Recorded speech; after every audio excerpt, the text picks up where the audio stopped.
Це невеличке село на Київщині стало одним з головних рубежів при обороні української столиці рік тому. Мова про Мощун. Неподалік від нього ворог створив плацдарм і хотів прорватися до Києва. Російські підрозділи знищили наші сили оборони.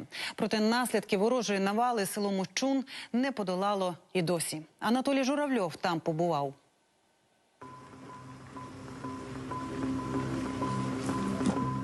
Купи будівельного сміття у селі Мощун на Київщині зараз є невід'ємною складовою місцевих краєвидів. Усе це залишки будинків, які були зруйновані під час активних бойових дій на початку повномасштабного вторгнення Росії.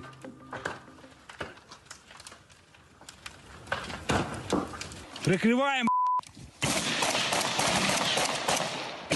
Проходимо. Проходимо.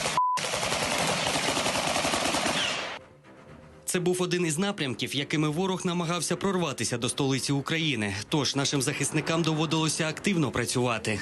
Міномет.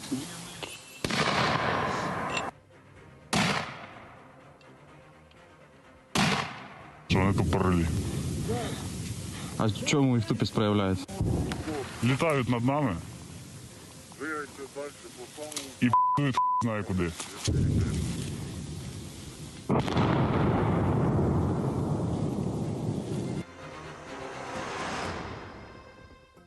Дід Володя, попри поважний вік, просто під ворожими обстрілами допомагав нашим бійцям створювати оборонні рубежі.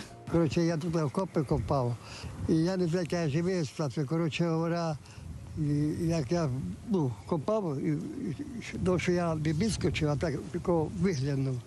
І коли мене снаряд при солдатах насмерть.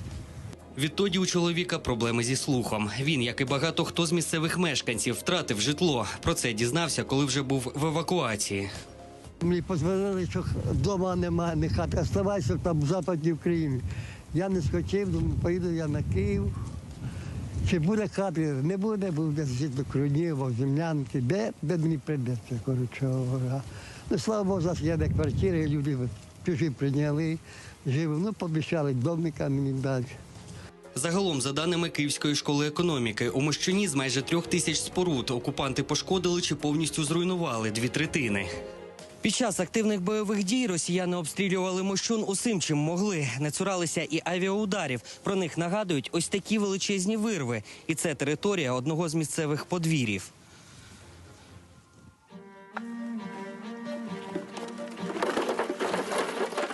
Про те, що Мощун – одне з найбільш постраждалих від війни сіл на Київщині, добре знають ось ці люди.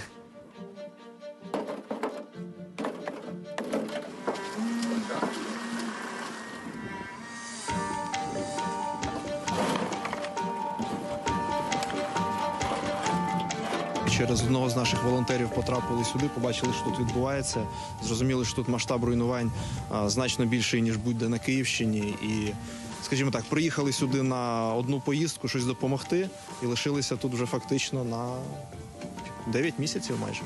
Волонтери з травня минулого року приїжджають до села, щоб допомогти місцевим розбирати завали зруйнованих будинків. Для будь-якої родини, насправді, яка б вона не була, я маю на увазі по чисельності, самостійно цю проблему вирішити неможливо. А особливо, якщо це там старі літні люди, вони те, що ми робимо за одні вихідні, вони, не знаю, рік робили. Більшість із тих, хто сьогодні тут, офісні працівники, з будівельною сферою не пов'язані. Хочеться просто допомагати, бо в мене все добре, в мене є дом, в мене є робота. І в мене, скажімо так, більш пощастило, ніж цим людям. І коли я повернулася до Києва, перше, що я зробила, це я шукала волонтерські групи, щоб допомагати.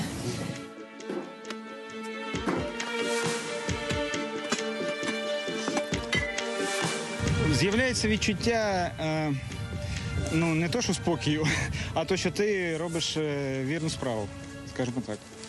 Немає того, як сидиш вдома, ти чувствуєш якийсь тягар. Постійно в телефоні, постійно ці новини. Це дійсно важко. А коли ти працюєш, ти відчуваєшся потрібним. Навіть узимку за сильних холодів волонтери не зробили перерву. Кажуть, зігрітися допомагають по-справжньому сімейні відносини у команді. 5 днів чекаю, щоб приїхати сюди, поспілкуватися з цими людьми, зарядитись тою атмосферою, яка є тут. Так, звичайно, воно важко дивитися на це, що у людей, в принципі, нічого не залишилось, але ми намагаємося один одного підтримувати всю важку хвилину. Волонтери сподіваються, що українців, які об'єднуватимуться задля допомоги постраждалим від війни співвітчизникам, і надалі більшитиме. Це неодмінно допоможе якнайшвидше відбудувати Україну. Анатолій Журавльов, Василь Дендін. Подробиці телеканал Інтер. Марафон. Єдині новини.